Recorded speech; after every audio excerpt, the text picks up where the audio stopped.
Hi ಎಲ್ಲವೂ ನಮಸ್ಕಾರ friends. ಮುದ್ದು ಸೊಸೆ ಹಿಂದಿನ ಸಂಚಿಕೆ ಅಂದರೆ 23ನೇ ತಾರೀಕಿಂದು ಇಲ್ಲೇನಾಗುತ್ತೆ ಅಂತಂದರೆ, ವಿದ್ಯಾ ಪಾಪ ಕನ್ವರ್ಸ್ ಇರ್ತಾಳೆ. ಭದ್ರ ಮಳೇಲಿ ನೆನ್ಕೊಂಡು ಬಂದುಬಿಟ್ಟಿರ್ತಾರಲ್ಲ, ಭದ್ರಂಗ ಆರೈಕೆ ಮಾಡಿಬಿಟ್ಟು ಮತ್ತು ಸಾಂಬ್ರಾಣಿ ಹೊಗೆ ಕೊಟ್ಬಿಟ್ಟು ಅವ್ರಿಗೆ ಮಳೇಲಿ ಅಂದರೆ ಶೀತ ಆಗಿಬಿಡುತ್ತೆ. ಮಳೇಲಿ ಅಂದ್ರೆ ಆಗಲ್ಲ ಅಂತ ಹೇಳ್ಬಿಟ್ಟು ಸಾಂಬ್ರಾಣಿ ಹೊಗೆ ಎಲ್ಲ ಕೊಟ್ಬಿಟ್ಟು ವಿದ್ಯಾ ಕಷಾಯ ಮಾಡಿಕೊಟ್ಬಿಟ್ಟು ಹೋಗಿ ಮನಕ್ಕೊಂತಾಳೆ. ಭದ್ರ ನನ್ನ ಅಮ್ಮೀನ ನಾನು ಅರ್ಥ ಮಾಡ್ಕೊಳಕ್ಕೆ ಆಗಲಿಲ್ವಲ್ಲ, ಏಟೊಂದು ಪ್ರೀತಿ ತೋರಿಸ್ತಾಳೆ. ನಾನು ಅವಳನ್ನ ಎಷ್ಟೇ ನೋಯಿಸಿದ್ರು ಕೂಡ ಮನಸ್ಸಲ್ಲಿ ಇಟ್ಕೊಂಡಲ್ಲೇ ಎಷ್ಟು ಪ್ರೀತಿ ಮಾಡ್ತಾಳೆ ನನ್ನ.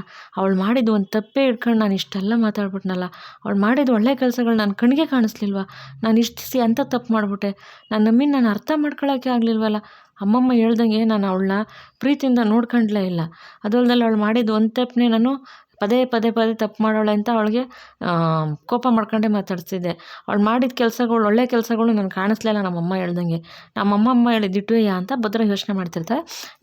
ವಿದ್ಯಾ ಮತ್ತು ಚಂಪಾ ಸರು ಎಲ್ಲ ನಿದ್ದೆ ಮಾಡ್ತಾಯಿರ್ತಾರೆ. ವಿದ್ಯಾ ನಿದ್ದೆಯಲ್ಲಿ ಮಗು ಒದಿತಾ ಇರುತ್ತೆ. ಅಮ್ಮ ಯಾಕಪ್ಪ ಇವತ್ತು ಇಷ್ಟೊಂದು ತೊಂದರೆ ಕೊಡ್ತಾ ಇದೆಯೇ? ಅವಂಗೆ ಒದಿತಾ ಇದೆಯೇನಪ್ಪ? ಅವ್ವ ಅಪ್ಪ ಇನ್ನು ಮೊಮ್ಮಗೆ ನನಗೆ ಒದಿತಾ ಇದೆ ಕಣಪ್ಪ, ಅವ್ವ ಅಪ್ಪ ಅಂತ ವಿದ್ಯಾ ನಿದ್ದೆಯಲ್ಲಿ ಪಾಪ ಅಪ್ಪ ಅಮ್ಮನ ಕನ್ವರ್ಸ್ಕೊಳ್ತಾ ಇರ್ತಾಳೆ. ಭದ್ರ ಅದನ್ನು ನೋಡ್ಬಿಟ್ಟು ಹತ್ರಕ್ಕೆ ಹೋಗ್ಬಿಟ್ಟು ಮಗುದು ಚಲನವಲನ ನೋಡೋಕ್ಕೆ ಅಂತ ಹೊಟ್ಟೆಲಿರೋ ಮಗುದು ನೋಡೋಕೆ ಹೋಗ್ತಾರೆ. ಆದರೆ ಅವ್ರ ಮನಸ್ಸು ಸಮಾಧಾನ ಆಗಿ ಎಲ್ಲ ವಾಪಸ್ ಬಂದುಬಿಟ್ಟು, ನನ್ನ ಮಮ್ಮಿ ಏನೂ ಕೇಳಲಿಲ್ಲ ನನಗೆ ಇಷ್ಟು ದಿನ. ಅವಳು ಬಸ್ರಿಯಾಗಿದ್ರು ಕೂಡ ಅವಳ ಆಸೆ ಏನು, ಕನಸು ಏನು ಅಂತ ನಾನು ಕೇಳಲೇ ಇಲ್ಲ. ಇವತ್ತು ಅವ್ರ ಅಪ್ಪ ಅವನ್ನ ನೋಡಬೇಕು ಅಂತ ಹಂಬಲಿಸ್ತಾಳೆ ನನ್ನ ಮಮ್ಮಿ. ಪಾಪ ಅವಳಿಗೂ ಅಪ್ಪ ಅವ್ವ ಅಂತ ಆಸೆ ಇರ್ತೈದಲ್ವೇ ಅಂತ ಅಂದ್ಬಿಟ್ಟು ಭದ್ರ ಯೋಚನೆ ಮಾಡ್ಕೊಂಡು ಕೂತಿರ್ತಾರೆ. ಆಮೇಲೆ ಏನಾಗುತ್ತೆ, ಇಲ್ಲಿ ರತ್ನಮ್ಮ ಮತ್ತು ಚೆಲುವಣ್ಣವರು ರತ್ನಮ್ಮವ್ರ ದೇವ್ರ ಕೈ ಮುಗಿದು, ದೇವರೇ ನನ್ನ ಮಗಳು ಸಂಸಾರ ಸರ್ ಮಾಡಿಬಿಡಪ್ಪ. ದಿನ ನನ್ನ ಮಗಳು ಸಂಸಾರ ಹೆಂಗೋ ಏನೋ ಅಂತ ಯೋಚನೆ ಮಾಡ್ಕೊಂಡು ದಿನ ಕಳೀತಿದ್ವಿ ನಾವು. ನನ್ನ ಮಗಳು ನನ್ನ ಅಳಿಯ ಸಂದಾಕಿತ್ಬಿಟ್ಟು ಖುಷಿಯಾಗಿ ಜೀವನ ಮಾಡ್ಕೊಂಡೋದ್ರೆ ನಮ್ಗೆ ಅಷ್ಟೇ ಕಣಪ್ಪ. ದಯವಿಟ್ಟು ನನ್ನ ಮಗಳು ಅಳಿಯನು ಒಂದು ಮಾಡಿಬಿಡಪ್ಪ ದೇವರೇ ಅಂತ ರತ್ನಮ್ಮವ್ರ ದೇವ್ರನ್ನ ಕೇಳ್ಕೊಂಡು ಇನ್ನೇನು ನಿದ್ದೆ ಮಾಡಬೇಕು ಅಷ್ಟರಲ್ಲಿ ಬಾಗಿಲು ಬಡಿತಾರೆ ಯಾರೋ. ಆಮೇಲೆ ಸರಿ ಅಂದ್ಬಿಟ್ಟು ರತ್ನಮ್ಮವರು, ಯಾರೋ ಬಾಗಿಲು ತಡ್ತಾವ್ರೆ ನೋಡು ಅಂತ ಚೆಲುವಣ್ಣವ್ರಿಗೆ ಹೇಳ್ತಾರೆ. ಚೆಲುವಣ್ಣರು, ರತ್ನಿ ಈ ಸೊರೊತ್ತಾಗಿ ಯಾರು ಬಂದವರು, ಏನೋ ಹೋಗಿ ತೆಗಿಯೋಗೋ ಅಂತ ಅಂದ್ಬಿಟ್ಟು ಚೆಲುವಣ್ಣವ್ರು ಹೇಳ್ತಾರೆ. ಆವಾಗ ರತ್ನಮ್ಮವರು, ಈ ಸೊರೊತ್ತಾಗಿ ಹೋಗಿ ನಾನು ಹೆಣ್ಣು ಹೆಂಗಸು ಬಾಗಿಲು ತೆಗಿಲೆ, ನೀನೋಗಿ ತೆಗಿಯೋಕ್ಕಾಗಕ್ಕಿಲ್ವೇ ಅಂತ ರತ್ನಮ್ಮವ್ರು ಹೇಳ್ತಾರೆ. ಆವಾಗ ಚೆಲುವಣ್ಣವರು, ಸರಿ ಬಿಡು ಆಯಿತು ನಾನೇ ತೆಗಿತೀನಿ ಅಂತ ಹೋಗ್ಬಿಡು, ಯಾರು ಸೊರೊತ್ತಾಗೆ ಯಾರು ಅಂತ ಹೇಳಿ, ಯಾರು ಅನ್ಕೊಂಡು ಚೆಲುವಣ್ಣ ಹೋಗಿ, ಅಯ್ಯೋ ಹೋಗಿ ನೋಡೋಗಿ ಯಾರು ಅಂತ ಗೊತ್ತಾಯ್ತೈತೆ, ಇಲ್ಲೇ ಕೂಕತ್ತಿರಲ್ಲೇ ನೀವು ಅಂತ ಅಂದ್ಬಿಟ್ಟು ರತ್ನಮ್ಮವ್ರು ಹೇಳ್ತಾರೆ. ಆಮೇಲೆ ಸರಿ ಅಂದ್ಬಿಟ್ಟು ಚೆಲುವಣ್ಣವರು ಬಾಗಿಲು ತೆಗಿತಾರೆ. ಬಾಗಿಲು ತೆಗಿದಂಗೆ ಚೆಲುವಣ್ಣವ್ರಿಗೆ ಫುಲ್ಲು ಶಾಕ್ ಆಗಿಬಿಡುತ್ತೆ. ಅವ್ರು ಗಾಬರಿಯಾಗಿ ರತ್ನಿ ರತ್ನಿ ರತ್ನಿ ರತ್ನಿ ರತ್ನಿ ಅಂದ್ಕೊಂಡು ಒಳಗಡೆ ಬರ್ತಾರೆ. ಆವಾಗ ರತ್ನಮ್ಮರು, ಯಾಕಪ್ಪ ಏನಾಯ್ತಪ್ಪ, ಯಾಕೆ ಹೆಂಗೆ ಹೋಗಾಡ್ತಿದ್ದೀರ, ಏನಾಯ್ತು ಅಂತ ಅಂದ್ಬಿಟ್ಟು ರತ್ನಮ್ಮವ್ರು ಬಂದು ನೋಡ್ತಾರೆ. ಅವ್ರಿಗೂ ಶಾಕ್ ಆಗುತ್ತೆ. ಆವಾಗ ಸರಿ ಅಂದ್ಬಿಟ್ಟು, ನೀವು ಅಯ್ಯೋ ನಾನೇನೂ ತಪ್ಪು ಮಾಡಿಲ್ಲ ಅಂದಾಗ ಆಮೇಲೆ ಅಲ್ಲಿ ನೋಡಿದ್ರೆ ಭದ್ರ ನಿಂತಿರ್ತಾರೆ. ಭದ್ರ ಸೀದಾ ಒಳಗಡೆ ಬರ್ತಾರೆ. ಅವ್ರು ಒಳಗಡೆ ಬರ್ತಿದ್ದಂಗೆ ರತ್ನಮ್ಮವ್ರಿಗೆ ಚೆಲುವಣ್ಣವ್ರಿಗೆ ಫುಲ್ಲು ಭಯ.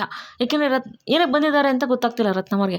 ಅವಾಗ ಚೆಲುವಣ್ಣರು, ಅಳಿಯಂದರೆ ನಾನು ಏನೂ ತಪ್ಪು ಮಾಡಿಲ್ಲ ಅಳಿಯಂದರೆ, ನಾನು ಮಾಡಿದ ತಪ್ಪೆಲ್ಲ ತಿದ್ಕೊಂಡು ಈಗ ಒಳ್ಳೆ ದಾರಿಯಲ್ಲಿ ಬದುಕ್ತಾ ಇದ್ದೀನಿ.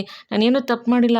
ಒಂದು ಕಾಲದಲ್ಲಿ ತಪ್ಪು ಮಾಡಿದ್ದೆ, ಆದರೆ ಈಗ ಮಾಡ್ತಾ ಇಲ್ಲ ಅಳಿಯಂದಿರ, ನಾನು ಸರಿಯಾಗಿದ್ದೀನಿ ಅಳಿಯಂದಿರ, ನಿಮ್ಗೆ ನೋಡಿದ್ರೆ ನಮ್ಗೆ ಭಯ ಆಯ್ತಾಯ್ತು ಅಳಿಯಂದಿರ ಅಂತ ಚೆಲುವಣ್ಣವ್ರು ಅಂತಾರೆ. ರತ್ನಮ್ಮವರು, ಹೌದು ಅಳಿಯಂದಿರೆ, ಅವ್ರೇನು ತಪ್ಪು ಮಾಡಿಲ್ಲ, ಈಗ ಸರಿ ದಾರಿಯಲ್ಲಿ ನಡೀತಾವ್ರೆ, ಕಷ್ಟಪಟ್ಟು ದುಡಿತಾವ್ರೆ ಅಳಿಯಂದಿರೆ, ನೀವು ಹಿಂಗೆ ನಿಂತ್ಕೊಂಡ್ರೆ ನಮ್ಗೆ ಏನಕ್ಕೂ ಅಂತ ಗಾಬರಿ ಆಯ್ತೈತೆ ಅಳಿಯಂದಿರೆ ಅಂತ ರತ್ನಮ್ಮವ್ರು ಅಂತಾರೆ. ಮತ್ತು ಚೆಲುವಣ್ಣವ್ರು, ಅಳಿಯಂದಿರೆ ನಾನು ಇಲ್ಲ ತಪ್ಪಾಯಿತು, ನಿಮ್ಮನ್ನ ಅಳಿಯಂದಿರು ಅಂತ ಹೇಳ್ಬಾರ್ದಲ್ವ, ನೋಡಿ ನಾನೇನು ತಪ್ಪು ಮಾಡಿಲ್ಲ, ಹಂಗೂ ಗೊತ್ತಿಲ್ದಲ್ಲ ಏನಾದ್ರು ತಪ್ಪು ಮಾಡಿದ್ರೆ ದಯವಿಟ್ಟು ನಮ್ಮನ್ನು ಕ್ಷಮಿಸ್ಬಿಡಿ, ನೀವು ಈ ಥರ ಎಲ್ಲ ನೋಡಬೇಡಿ, ನಮಗೆ ಭಯ ಆಯ್ತೈತೆ ಅಂತ ಅಂದ್ಬಿಟ್ಟು ಚೆಲುವಣ್ಣವ್ರು ಅಂತಾರೆ. ಅವಾಗ ಭದ್ರವರು ಓಡೋಗಿ ಚೆಲುವಣ್ಣವ್ರು ಕಾಲು ಹಿಡ್ಕೊಂಡ್ಬಿಡ್ತಾರೆ. ಅಳಿಯಂದಿರೆ ಏನು ಮಾಡ್ತಿದ್ದೀರಿ ಮಾವಯ್ಯ, ನಂಗೆ ಕ್ಷಮಿಸ್ಬಿಡಿ ಅಂತ ಭದ್ರವ್ರು ಅಂತಾರೆ. ಆಮೇಲೆ ತಕ್ಷಣ ರತ್ನಮ್ಮರು, ಅಳಿಯಂದಿರ ಏನು ಮಾಡ್ತಿದ್ದೀರಾ ನೀವು ಅಂದಾಗ, ಅತ್ತಮ್ಮ ನನಗೆ ಕ್ಷಮಿಸ್ಬಿಡಿ ಅತ್ತಮ್ಮ, ನೀವು ಎಷ್ಟು ಪ್ರೀತಿ ತೋರಿಸ್ತಿದ್ದೀರಾ, ನಿಮ್ಮ ಪ್ರೀತಿಗೆ ನಿಜವಾಗ್ಲೂ ನಾನು ಬೆಲೆ ಕೊಡಲಿಲ್ಲ, ನಿಮ್ಮನ್ನು ಎಷ್ಟು ಇದ್ರಾಗಿ ಅಂದರೆ ಎಷ್ಟು ತೊಂದರೆ ಕೊಟ್ಕೊಂಡು ನಿಮ್ಮನ್ನು ಎಷ್ಟು ಹೀನ ಇವಾಗ ನೋಡ್ಕೊಂಡ್ಬಿಟ್ಟೆ ನಾನು.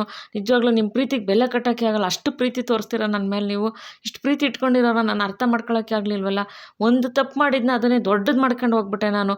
ಆದರೆ ನಿಮ್ಮ ಹತ್ರ ಹಂಗಿಲ್ಲ, ಕ್ಷಮಿಸೋ ಗುಣ ಐತೆ. ನೀವು ಕ್ಷಮಿಸಿದ್ದೀನಿ ಅನ್ನೋ ಗಂಟ್ಲು ಕೂಡ ನಿಮ್ಮ ಕಾಲು ಬಿಡೋಕ್ಕಿಲ್ಲ ನಾನು ಅಂತ ಅಂದ್ಬಿಟ್ಟು ರತ್ನಮ್ಮರು ಅಂತಾರೆ. ಅವಾಗ ಅಯ್ಯೋ ಅಳಿಯಂದಿರೆ, ನೀವು ಎಟ್ಟಿ ಮಗ, ನಿಮ್ಗೆ ಕ್ಷಮೆ ಕೇಳೋವಂಥದ್ದು ಏನಾದೆ, ಇಲ್ಲ ನೀವು ಎದ್ದೇಳಿ ಇವಾಗ ಎದ್ದೇಳಿಂದಾಗ, ಇಲ್ಲ ಅತ್ತಮ್ಮ ನೀವು ನಾನು ಕ್ಷಮಿಸಿದ್ದೀನಿ ಅಂತ ಹೇಳೋರ್ಗು ನಾನು ನಿಮ್ಮ ಕಾಲು ಬಿಟ್ಟು ಎದೊಳಕ್ಕಿಲ್ಲ ಅಂತ ಅಳಿಯಂದಿರು ಹೇಳ್ತಾರೆ, ಅಂದರೆ ಭದ್ರ ಹೇಳ್ತಾರೆ. ಅವಾಗ ನೋಡಿಲ್ಲಿ ಅಳಿಯಂದಿರನ್ನ ಅಂದಾಗ ಅವಾಗ ಚೆಲುವಣ್ಣವರು, ಅಳಿಯಂದಿರೇ ಇಲ್ಲ ಎದ್ದೊಳಿ, ನೀವು ಎಟ್ಟಿ ಮಗ ಅಲ್ವೇ, ಕ್ಷಮೆ ಗಿಮೆ ಎಲ್ಲ ಏನಿಲ್ಲ, ಎದ್ದೊಳಿ ಅಂತಂದ್ಬಿಟ್ಟು ಚೆಲುವಣ್ಣವರು ಎಬ್ಬರಿಸ್ತಾರೆ. ಅವಾಗ ಅಜ್ಜಿ ಬರ್ತಾರೆ, ವಿದ್ಯೆಯವ್ರ ಅಜ್ಜಿ ಬರ್ತಾರೆ. ವಿದ್ಯೆಯವ್ರ ಅಜ್ಜಿ ಬಂದಾಗ, ನೋಡಪ್ಪ ನೀನು ಏನೇ ತಪ್ಪು ಮಾಡಿದ್ರಿ ಇವಾಗ ತಿದ್ಗೆ ಬಂದಿದ್ದೆಲ್ಲ ನಮ್ಗೆ ಅಷ್ಟೇ ಸಾಕು ಕಣಪ್ಪ. ಅಪ್ಪ ಅವೆಲ್ಲ ಕೆಟ್ಟ ಕನಸು ಕಣಪ್ಪ, ಮಾತು ಬರ್ತದೆ ಹೋಯ್ತದೆ, ಅದೆಲ್ಲ ಮನ್ಸಿಗೆ ಮಡಿಕೋಬಾರ್ದು, ಅವೆಲ್ಲ ಮರ್ತು ಬಿಡಬೇಕು. ನೀನು ಈ ಅಟ್ಟಿ ಮಗ ಇದ್ಕೊಂಡು ನಾವು ನಿಮ್ಮನ್ನು ಕ್ಷಮಿಸೋದೆ ಇಲ್ಲ, ನೀವು ಅಟ್ಟಿ ಮಗ ಆಗಿದ್ದರಿಂದ ನಿಮ್ಮನ್ನು ನಾವು ಪ್ರೀತಿಯಿಂದ ನೋಡ್ಕೊತೀವಿ ಅಂತ ಅಜ್ಜಿ ಹೇಳ್ತಾರೆ. ಹೌದು ಅಜ್ಜಿ, ನೀವು ಹೇಳ್ತಿರೋದು ದಿಟ್ವಯ್ಯ, ನಾನು ಈ ಅಟ್ಟಿ ಮಗ ಆಗಿ ಆ ಸ್ಥಾನ ನಾನು ಉಳಿಸ್ಕೊಳ್ಳಿಲ್ಲ, ನಿಮ್ಮನ್ನೆಲ್ಲರಿಗೂ ನಿಜವಾಗ್ಲೂ ನಾನು ಪ್ರೀತಿಯಿಂದ ನೋಡ್ಕೊಳ್ಳಿಲ್ಲ, ಮರ್ಯಾದೆ ಕೊಡಲಿಲ್ಲ, ತುಂಬ ಕೆಟ್ಟದಾಗಿ ನಡೆಸ್ಕೊಂಬಿಟ್ಟೆ ನಿಮ್ಮನ್ನೆಲ್ಲ, ನಾನು ಎಲ್ಲರೂ ನನಗೆ ಕ್ಷಮಿಸ್ಬಿಡಿ ದಯವಿಟ್ಟು ಅಂತ ಭದ್ರ ಕೇಳ್ಕೊತಾರೆ. ಅವಾಗ ಚೆಲುವಣ್ಣವರು, ಅಳಿಯಂದಿರೇ ನಿಮ್ಮ ಜಾಗ ಇಲ್ಲಲ್ಲ, ಕಾಲ ಹತ್ರ ಅಲ್ಲ, ಇಲ್ಲಿ ನನ್ನ ಹೃದಯದಾಗದೆ ನಿಮ್ಮ ಜಾಗ, ನನ್ನ ಹೃದಯದಲ್ಲಿ ನಿಮ್ಮ ಜಾಗ ಇರೋದು ಅಂತಂದ್ಬಿಟ್ಟು ಚೆಲುವಣ್ಣವ್ರಾಗಿ ತಬ್ಗೋತಾರೆ ಭದ್ರನ. ಅವಾಗ ಭದ್ರ, ನೀವು ಎಷ್ಟು ಪ್ರೀತಿ ತೋರಿಸ್ತೀರ, ನೀವು ಸಾನೇ ಒಳ್ಳೆಯವರು, ನಾನು ನಂಬಿ ಹೇಳ್ದಂಗೆ ನೀವು ಸಾನೇ ಒಳ್ಳೆಯವರು, ಆದರೆ ನಾನು ಅರ್ಥನೇ ಮಾಡ್ಕೊಂಡಿಲ್ಲ ನಿಮ್ಮನ್ನು ಅಂತಂದ್ಬಿಟ್ಟು ತಬ್ಗೋತಾರೆ. ಅವಾಗ ಚೆಲುವಣ್ಣವರು, ಅಳಿಯಂದಿರೇ ನಾನು ಹೇಳಿಲ್ವಾ, ನಾವು ನಿಮ್ಮ ತಂದೆ ತಾಯಿ ಇದ್ದಂಗೆ, ನೀವು ನಮ್ಮ ಅಟ್ಟಿ ಮಗ, ನೋಡಿ ನಿಮ್ಮನ್ನ ಪ್ರೀತಿಯಿಂದ ನಾವು ಹೃದಯದಲ್ಲಿ ಇಟ್ಕೊಂಡಿದ್ದೀವಿ ಅಂತಾಗ ನಿಮ್ಮನ್ನ ಇನ್ನೊಂದು ಸತಿ ಒಪ್ಕೋತೀನಿ ನಾನು ಅಂತ ಹೇಳ್ಬಿಟ್ಟು ಚೆಲುವಣ್ಣವ್ರು ಒಪ್ಕೋತಾರೆ. ಅವಾಗ ಸರಿ ಅಂದ್ಬಿಟ್ಟು ರತ್ನಮ್ಮ ಚೆಲುವಣ್ಣವರೆಲ್ಲ ಮುಖ ನೋಡ್ತಿರ್ತಾರೆ. ಅವಾಗ ನೋಡಿ, ನೀವು ನನ್ನನ್ನು ಎಟ್ಟಿ ಮಗ ಅಂತ ಒಪ್ಕೊಂಡ್ರ, ಆದರೆ ನೀವು ನನ್ನನ್ನು ಎಷ್ಟು ಚೆನ್ನಾಗಿ ನೋಡ್ಕೊತಿದ್ದೀರ ಅಂದಮೇಲೆ ನಿಮ್ಮನ್ನು ನಾನು ತಂದೆ ತಾಯಿ ಸ್ಥಾನದಲ್ಲಿ ನಿಂತ್ಕೊಂಡು ನೋಡ್ಕೊಳ್ಳಿಲ್ಲ, ದಯವಿಟ್ಟು ನನಗೆ ಕ್ಷಮಿಸ್ಬಿಡಿ ಅಂತ ಭದ್ರ ಕೇಳ್ಕೊತಾರೆ. ಅಯ್ಯೋ ಹಂಗೆಲ್ಲ ಏನಿಲ್ಲ ಬಿಡಿ, ನೀವೇನಂದ್ರು ನೀವು ನಮಗೆ ಅಟ್ಟಿ ಮಗನೇ, ನಾವು ನಿಮ್ಮ ತಂದೆ ತಾಯಿ ಸ್ಥಾನದಲ್ಲೇ ಇದ್ದೀವಿ ಕಣಬಿಡಿ ಅಂತ ಅಂದ್ಬಿಟ್ಟು ಚೆಲುವಣ್ಣವ್ರು ಅಂತಾರೆ. ಅವಾಗ ಚೆಲುವಣ್ಣವ್ರು ರತ್ನಮ್ಮಗೆ, ರತ್ನಿ ಇದ್ಯಾಕೆ ಹಿಂಗೆ ನೋಡ್ಕೊಂಡು ನಿಂತಿದ್ಯೆ, ಒಡಗು ಅಳಿಯಂದಿರ್ಗೋಸಿ ಕಾಪಿ ತಗೋಬೋಗು ಅಂತ ಅಂದ್ಬಿಟ್ಟು ರತ್ನಮ್ಮವ್ರಿಗೆ ಅಂತಾರೆ. ಅವಾಗ ತಂದೆ ಅಂತ ಹೋಗಾಗ, ಅತ್ತೆ ಹೊಸಿ ನಿಂತ್ಕೊಳ್ಳಿ ಅಂದಾಗ, ಏನು ಅಳಿಯಂದಿರೆ ಅಂತ ಚೆಲುವಣ್ಣ ಕೇಳಿದಾಗ, ಕಾಪಿ ಎಲ್ಲ ಏನು ಬೇಡ ಹೊಸಿ, ಊಟ ಇದ್ರೆ ಕೊಡ್ತೀರಾ, ಸಾನೇ ಹೊಟ್ಟೆ ಹಸಿತದೆ, ಬೆಳಗ್ಗೆಯಿಂದ ಏನು ತಿಂದಿಲ್ಲ, ಮನ್ಸಿಗೆ ಸಾನೇ ನೋವಾಗೋಯ್ತಲ್ಲ, ಹಸುವೇ ನಂಗೆ ಕಾಣಿಸ್ಲಿಲ್ಲ, ಈಗ ನಿಮ್ಮ ಹತ್ರ ಎಲ್ಲ ಕ್ಷಮೆ ಕೇಳಿ ನನ್ನ ಮನಸ್ಸು ನಿರಾಳ ಆಗೋಯ್ತಲ್ಲ, ಈಗ ಸಾನೇ ಹೊಟ್ಟೆ ಹಸಿತದೆ, ಹೊಸಿ ಏನಾದರೂ ತಂದು ಕೊಡ್ತೀರಾ ಅಂತ ಭದ್ರ ಕೇಳ್ತಾರೆ. ಆವಾಗ ಚೆಲುವಣ್ಣ ರತ್ನಮ್ಮವ್ರಿಗೆ ಇಬ್ಬರಿಗೂ ಅಜ್ಜಿಗೆ 3 ಜನಕ್ಕೂ ಕಣ್ಣಲ್ಲಿ ನೀರು ಬಂದ್ಬಿಡುತ್ತೆ ಅವ್ರು ಕೇಳಿದ್ದು ಇದರಲ್ಲಿ.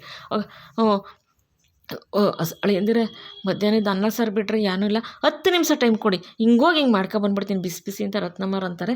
ಅವಾಗ ಬೇಡ ಅದೇ ಕೊಡಿ, ಅನ್ನಕ್ಕೆ ಭೇದ ಮಾಡಬಾರ್ದು, ಅನ್ನ ದೈವ ಸ್ವರೂಪ, ಅದಕ್ಕೆ ಏನು ನಾವು ಬೆಲೆ ಕೊಡಬೇಕು, ಭೇದ ಮಾಡ್ಬೋದು, ಮಧ್ಯಾಹ್ನದೇ ಕೊಡಿ ನಾನು ತಿಂತೀನಿ ಅಂತ ಭದ್ರ ಅಂತಾರೆ. ಅವಾಗ ಅಜ್ಜಿ, ಇಲ್ಲ ಕಣಪ್ಪ ಒಂದು 4 ಮಾತಾಡ್ತಾರೋ ಬಿರ್ನೆ ಮಾಡ್ಕೊಂಬಂದ್ಬಿಡ್ತಾಳೆ ನಮ್ಮ ರತ್ನ ಅಂತ ಅಜ್ಜಿ ಅಂತಾರೆ. ಬೇಡ ಅಜ್ಜಿ, ನೀವು ತರೋ ಅನ್ನದಲ್ಲಿ ಮಾವಯ್ಯನವ್ರ ಪ್ರೀತಿ ಇರ್ತೈತೆ, ಮತ್ತು ಅತ್ತೆ ಆರೈಕೆ ಇರ್ತದೆ, ಮತ್ತು ನಿಮ್ಮ ಆಶೀರ್ವಾದ ಇರ್ತದೆ, ನಾನು ಮತ್ತು ಅನ್ನಪೂರ್ಣೇಶ್ವರಿ ತಾಯಿ ಆಶೀರ್ವಾದ ಇರ್ತದೆ, ನನಗೆ ಆವರಣನೇ ಕೊಡಿ ನಾನು ತಿಂತೀನಿ ಅಂತ ರತ್ನಮ್ಮವ್ರಿಗೆ ಹೇಳ್ತಾರೆ. ಆಮೇಲೆ ಚೆಲುವಣ್ಣವ್ರು, ರತ್ನಿ ತಗೋಬೋಗು ಅಂದಾಗ ರತ್ನಮ್ಮವರು ತಗೊಬರ್ತಾರೆ. ಫಸ್ಟ್ ಕೈ ತೊಳ್ಕೊಳ್ಳಿ ಅಂತ ಕೈ ತೊಳಿಸ್ತಾರೆ, ಕೈ ಟವಲಲ್ಲಿ ಒರೆಸಿಸ್ತಾರೆ ಭದ್ರಾಗೆ. ಮತ್ತು ರತ್ನಮ್ಮವ್ರು ಅನ್ನ ಸಾಂಬಾರು ತೊಗೊಂಬಂದು ಕೊಡ್ತಾರೆ. ಅನ್ನ ಸಾಂಬಾರು ಇನ್ನೇನು ಭದ್ರ ಊಟ ಮಾಡೋಕ್ಕೆ ಕೈ ಕಳ್ಸೋಕೆ ಅನ್ನ ಹೋಗ್ತಾರೆ. ಅನ್ನ ಕಲ್ಸೋಕ್ಕೆ ಕೈ ಬರೋಲ್ಲ, ಕೈ ನಡುಗ್ತಾ ಇರುತ್ತೆ. ಏಕೆಂದರೆ ಚೆಲುವಣ್ಣವ್ರಿಗೆ ಅವ್ರು ಬೈದಿದ್ದು, ಅವಮಾನ ಮಾಡಿದ್ದು, ರತ್ನಮ್ಮವ್ರಿಗೆ ಅವಮಾನ ಮಾಡಿದ್ದು, ಮತ್ತು ವಿದ್ಯೆಗೆ ಸ್ಕ್ಯಾನಿಂಗ್ ಮಾಡ್ಬೇಕಾರೆ ಹಾಸ್ಪಿಟ್ಲಲ್ಲಿ ಇದಕ್ಕೂ ನಿಂಗೂ ಸಂಬಂಧ ಇಲ್ಲ ಅಂತ ರೇಗೋದು, ಮತ್ತು ಅಳಿಯಂದಿರಿಂದಾಗ ನಾನು ಅಳಿಯ ಅಂತ ಕರಿಬೇಡ ನೀನು ಅಂತ ಭದ್ರ ಚೆಲುವಣ್ಣವ್ರಿಗೆ ಹೇಳಿದ್ದು ಎಲ್ಲ ಭದ್ರ ನೆನಪಿಸ್ಕೊಂಡು ಕೈ ಅನ್ನ ಕಲ್ಸೋಕ್ಕಾಗಲ್ಲ, ಕೈ ಹಿಂದಕ್ಕೆ ತೊಗೊಂಬಿಡ್ತಾರೆ. ಯಾಕೆ ಅಳಿಯಂದಿರೆ ಅಂತ ಅಂದ್ಬಿಟ್ಟು ಚೆಲುವಣ್ಣ ರತ್ನಮ್ಮ ಕೇಳಿದಾಗ, ಇಲ್ಲ ನನಗೆ ಕೈ ನಡುಗ್ತೈತೆ, ನಿಮ್ಗೆ ಎಷ್ಟು ಅವಮಾನ ಮಾಡಿದ್ದೀನಿ, ನಿಜವಾಗ್ಲೂ ನನ್ನ ಮನಸ್ಸಿಗಿನ್ನೂ ಸಮಾಧಾನ ಆಗಿಲ್ಲ ಅದು, ಅತ್ತೆ ದಯವಿಟ್ಟು ನೀವೇ ನನಗೆ ಊಟ ಮಾಡಿಸ್ತೀರಾ ಅಂದಾಗ, ಅದು ಅಳಿಯಂದಿರೆ ಅಂದಾಗ, ನೀವು ನನ್ನ ತಂದೆ ತಾಯಿ ಇದ್ದಂಗೆ ತಾನೇ ಅಂದಾಗ, ಆಯ್ತು ಅಳಿಯಂದಿರೆ ನೀವು ನಮ್ಮ ತಂದೆ ತಾಯಿ ಅಂತ ನಮ್ಗೆ ಆಸ್ಥಾನ ಕೊಟ್ಟಿದ್ದೀರಲ್ಲ, ನಾವು ಮಾಡಿಸ್ತೀವಿ ಬಿಡಿ, ರತ್ನಿ ಊಟ ಮಾಡಿಸೋ ಅಳಿಯಂದಿರಿಗೆ ಅಂತ ಚೆಲುವಣ್ಣವ್ರು ಹೇಳ್ತಾರೆ. ಆವಾಗ ಅಜ್ಜಿ ಕೂಡ, ರತ್ನಿ ಊಟ ಮಾಡ್ಸವ ಅಂತಂದ್ಬಿಟ್ಟು ಅವ್ರ ಪಾಪ ಗಾಳಿ ಬಿಸ್ಕೊಂಡು ಅಜ್ಜಿ ನಿಂತ್ಕೊತಾರೆ. ರತ್ನಮ್ಮವರು ಭದ್ರಾಗೆ ಊಟ ಮಾಡಿಸ್ತಾರೆ. ಊಟ ಮಾಡ್ತಾ ಭದ್ರನ ಕಣ್ಣಲ್ಲಿ ನೀರು ತುಂಬ್ಕೊಂಡ್ಬಿಡ್ತದೆ. ಅಮ್ಮಮ್ಮ ಹಂಗೆ ಅಂತಾರೆ, ಅಂದರೆ ಅಜ್ಜಿ, ಅವ್ರ ಅಜ್ಜಿ ಹಂಗೆ ಅಂತಾರೆ. ಆಮೇಲೆ ಕಣ್ಣಲ್ಲಿ ನೀರು ತುಂಬ್ಕೊಂಬಿಟ್ಟವೆ, ಯಾಕೆ ಅಳಿಯಂದಿರೆ ಅಂದಾಗ, ಏನಿಲ್ಲ ನಿಮ್ಮ ಪ್ರೀತಿಯೆಲ್ಲ ನೋಡಿ ನಂಗೆ ಸಾನೇ ಖುಷಿ ಆಯಿತು, ನಾನು ನನ್ನ ನಮ್ಮಿಗೆ ಯಾರು ಏಟೇ ತಪ್ಪು ಮಾಡೋದು ಕ್ಷಮಿಸೋ ಗುಣ ಐತೆ, ಅಷ್ಟು ಕ್ಷಮಾ ಗುಣ ಐತಲ್ಲ ನನ್ನ ನಮ್ಮಿಗೆ ಹೆಂಗೆ ಬಂತು ಅಂತ ತಿಳ್ಕೊಂಡೆ, ಆದರೆ ನಿಮ್ಗಳ ಜೊತೆ ಎಲ್ಲ ಬೆಳೆದಿದ್ದರಿಂದ ಅವಳಿಗೆ ಆ ಗುಣ ಬಂದೈತೆ. ಇಂಥ ತಾಯಿ ಆರೈಕೆ, ಇಂಥ ಅಜ್ಜಿ ಪ್ರೀತಿ ಆಶೀರ್ವಾದ, ಇಂಥ ಅಪ್ಪನ ಪ್ರೀತಿ ಜೊತೆಲಿ ಬೆಳೆದಿರ್ಬೇಕಾರೆ ಅವಳು, ಅದಕ್ಕೆ ಅವಳ ಹೃದಯ ತಾಯಿ ಹೃದಯ ಆಗಿ ಯಾರೇನೇ ತಪ್ಪು ಮಾಡಿದ್ರು ಅವಳು ಕ್ಷಮಿಸ್ಬಿಡ್ತಾಳೆ. ಅಂಥ ದೊಡ್ಡ ಮನಸ್ಸು ನನ್ನ ನಮ್ಮಿದು.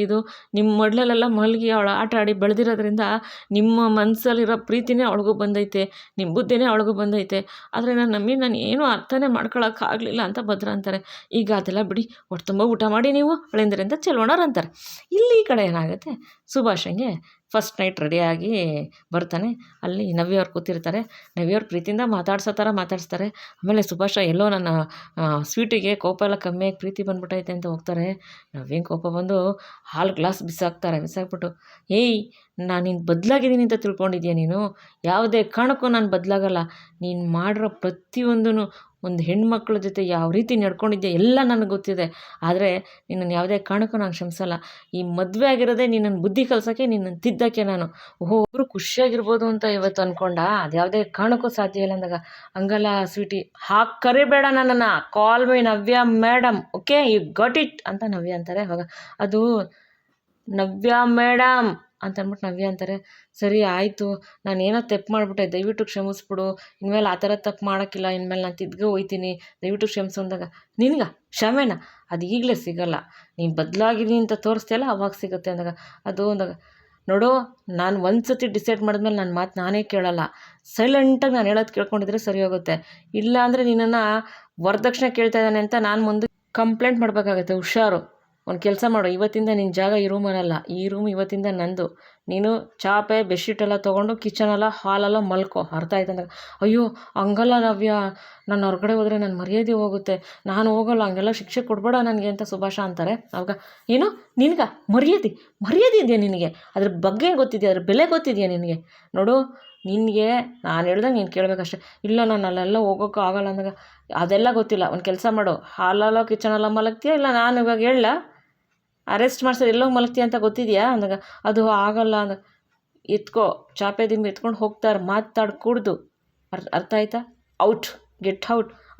ಒಂದು ಕಂಡೀಷನ್ ಏನು ಅಂದರೆ, ಇನ್ನು 6 ತಿಂಗಳೊಳಗಡೆ ನೀನು ಬದಲಾಗಿದೆಯಾ ಅಂತ ನನಗೆ ಗೊತ್ತಾಗಬೇಕು. 6 ತಿಂಗಳೊಳಗಡೆ ನೀನು ಬದಲಾಗಿದ್ರೆ ನೀನು ಕ್ಷಮಿಸ್ಬೇಕಾ ಬಿಡಬೇಕಾ ಅಂತ ನಾನು ಯೋಚನೆ ಮಾಡ್ತೀನಿ. ನಿನ್ಗೆ 6 ತಿಂಗಳು ಟೈಮ್ ಕೊಟ್ಟಿದ್ದೀನಿ, ನೀನು ಅವಾಗ ಒಳ್ಳೆಯವನಾಗಿ ಬದುಕಿ ತೋರಿಸ್ಬೇಕು ನನಗೆ, ಅರ್ಥ ಆಯ್ತಾ? ಯು ಗಟ್ ಇಟ್ ಅಂತ ಅಂದ್ಬಿಟ್ಟು ಮತ್ತೆ ನವ್ಯ ಸುಭಾಷ್ ಕೇಳ್ತಾಳೆ. ಅದು ಹಂಗಲ್ಲ, ಅದು ಹೇಳ್ದೆ ತಾನೇ, ಒಂದು ಸತಿ ನಾನು ಹೇಳಿದ್ಮೇಲೆ ಅದೇ ಡಿಸಿಷನ್, ಅರ್ಥ ಆಯ್ತಾ?